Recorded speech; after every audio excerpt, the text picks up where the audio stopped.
Welcome to ಮನೆ ಊಟ cooking channel. ಇವತ್ತು ನಾವು ತುಂಬ ಟೇಸ್ಟಿ ರೆಸಿಪಿ, ತುಂಬ ಹೆಲ್ತಿ ರೆಸಿಪಿ ಕೂಡ ಇದು.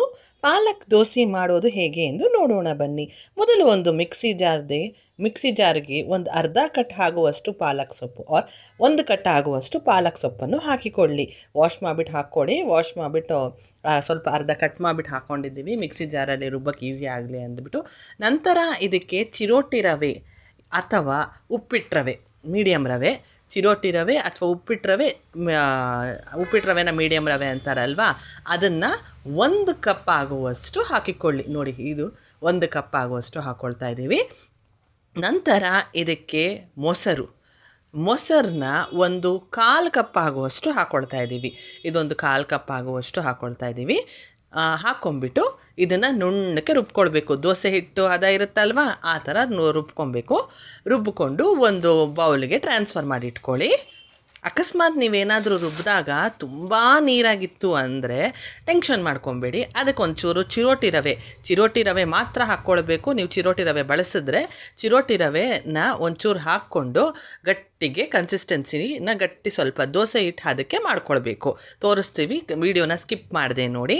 ನೀವೇನಾದರೂ ಮೀಡಿಯಮ್ ರವೆ ಹಾಕ್ಕೊಂಡಿದ್ರೆ ನೀವು ಮೀಡಿಯಮ್ ರವೆನ ಸ್ವಲ್ಪ ಮಿಕ್ಸಿ ಜಾರಲ್ಲಿ ಇನ್ನೊಂದು ಸತಿ ಹಿಟ್ಟು ರುಬ್ಬಿಟ್ಟು ಹಾಕ್ಕೊಳ್ಬಹುದು. ನಂತರ ಇದಕ್ಕೆ ಸ್ವಲ್ಪ ಕೊತ್ತಂಬರಿ ಸೊಪ್ಪು ಒಂದು 4-5 ಕಡ್ಡಿ ಸಾಕು, ಸಾಕು, ಜಾಸ್ತಿ ಏನು ಬೇಕಾಗಿಲ್ಲ. ಹಾಕ್ಕೊಂಡು ಇದನ್ನು ಸೇಮ್ ದೋಸೆ ಕನ್ಸಿಸ್ಟೆನ್ಸಿಗೆ ರುಬ್ಕೊಳ್ಬೇಕು. ನೀರೇನು ಬಳಸಬೇಡಿ, ಮೊಸರು ಹಾಕಿರ್ತೀವಲ್ವ, ಸಾಕು, ನೀರು ಬಳಸೋ ಅವಶ್ಯಕತೆ ಇಲ್ಲ. ಹಾಕ್ಕೊಂಡು ನೀವು ದೋಸೆ ಹಿಟ್ಟು ಅದಕ್ಕೆ ರುಬ್ಕೊಳ್ಳಿ.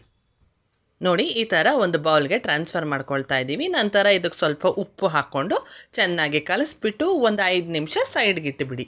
ಒಂದು 5 ನಿಮಿಷ ಉಪ್ಪು ಮತ್ತು ಅಡುಗೆ ಸೋಡಾ ಬಂದು ಕ್ರಿಸ್ಪಿನೆಸ್ಗೆ ಹಾಕ್ಕೊಳ್ತಾ ಇದ್ದೀವಿ. ನೀವು ಅಡುಗೆ ಸೋಡಾ ಬೇಡ ಅಂದರೆ ನೀವು ಸ್ಕಿಪ್ ಮಾಡ್ಕೊಳ್ಬಹುದು. ಹಾಕ್ಕೊಂಡ್ರೆ ಕ್ರಿಸ್ಪಿಯಾಗಿ ಬರುತ್ತೆ ಅಂತ ಅಷ್ಟೇ, ಇನ್ನೇನಿಲ್ಲ.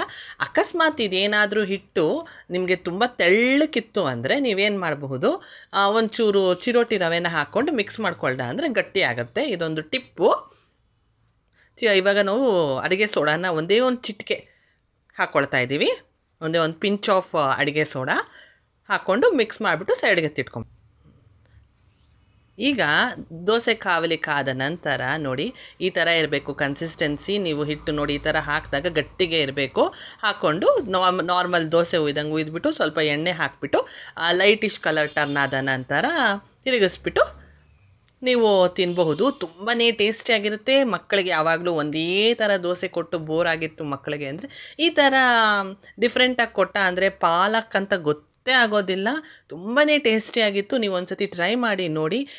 ಚಿಕ್ಕವರಿಂದ ದೊಡ್ಡೋರವರೆಗೂ ಇಷ್ಟಪಟ್ಟು ತಿಂತಾರೆ.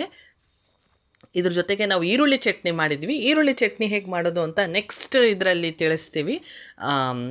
ಇದು ದೋಸೆನ ಇದರಲ್ಲಿ ತೋರಿಸಿದ್ದೀವಿ. ನೀವು ಈ ಥರ ದೋಸೆ ಮಾಡಿಕೊಂಡು ಬೇಕಂದರೆ ನೀವು ಪುದೀನ ಚಟ್ನಿನಾದರೂ ತಿನ್ಬೋದು, ಕಡಲೆಕಾಯಿ ಚಟ್ನಿಲಿ ತಿನ್ಬೋದು. ಇದು ಪಾಲಕ್ ದೋಸೆ ಅಂತ ಒಂದು ಚೂರು ಗೊತ್ತಾಗಲ್ಲ. ಹೆಲ್ತಿನೂ ಕೂಡ, ಪಾಲಕ್ಕು ಹೆಲ್ತಿನೇ ಅಲ್ವಾ. ಅದಕ್ಕೆ ಯಾವಾಗಲೂ ಪಾಲಕ್ ಪಲಾವು, ಪಾಲಕ್ ಗೋಬಿ ಅವೆಲ್ಲ ತಿಂದು ಬೋರ್ ಆಗಿತ್ತು, ಪಾಲಕ್ ಪನ್ನೀರ್ ಅವೆಲ್ಲ ತಿಂದು ಬೋರ್ ಆಗಿತ್ತು ಅಂದರೆ ಈ ಥರನೂ ನೀವು ಮಾಡಿಕೊಡ್ಬಹುದು. ಮಕ್ಕಳು ತುಂಬ ಇಷ್ಟಪಟ್ಟು ತಿಂತಾರೆ. ನೋಡಿ, ಫ್ಲಿಪ್ ಮಾಡೋವಾಗ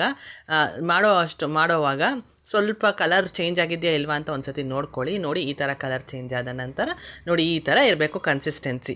ಈ ಥರ ಇದ್ರೇ ದೋಸೆ ಹಿಟ್ಟು ಕನ್ಸಿಸ್ಟೆನ್ಸಿ ಕರೆಕ್ಟಾಗಿದೆ, ನಿಮಗೆ ದೋಸೆ ಚೆನ್ನಾಗಿ ಬರುತ್ತೆ ಅಂತ ಅರ್ಥ. ಫ್ಲಿಪ್ ಮಾಡಿಬಿಟ್ಟು 1-2 ಸೆಕೆಂಡ್ ಬೇಯಿಸ್ಬಿಟ್ಟು ನಂತರ ನೀವು ಸರ್ವಿಂಗ್ ಪ್ಲೇಟ್ಗೆ ಸರ್ವ್ ಮಾಡ್ಕೊಳ್ಬೋದು. ಫ್ಲಿಪ್ ಮಾಡಲೇಬೇಕು, ಯಾಕಂದರೆ ಆ ಸೈಡೂ ಸ್ವಲ್ಪ ಬೇಯಬೇಕಲ್ವ, ಅದಕ್ಕೋಸ್ಕರ ಫ್ಲಿಪ್ ಮಾಡಿಕೊಂಡು ನೀವು ಸರ್ವಿಂಗ್ ಪ್ಲೇಟ್ಗೆ ಸರ್ವ್ ಮಾಡ್ಕೊಳ್ಬೋದು.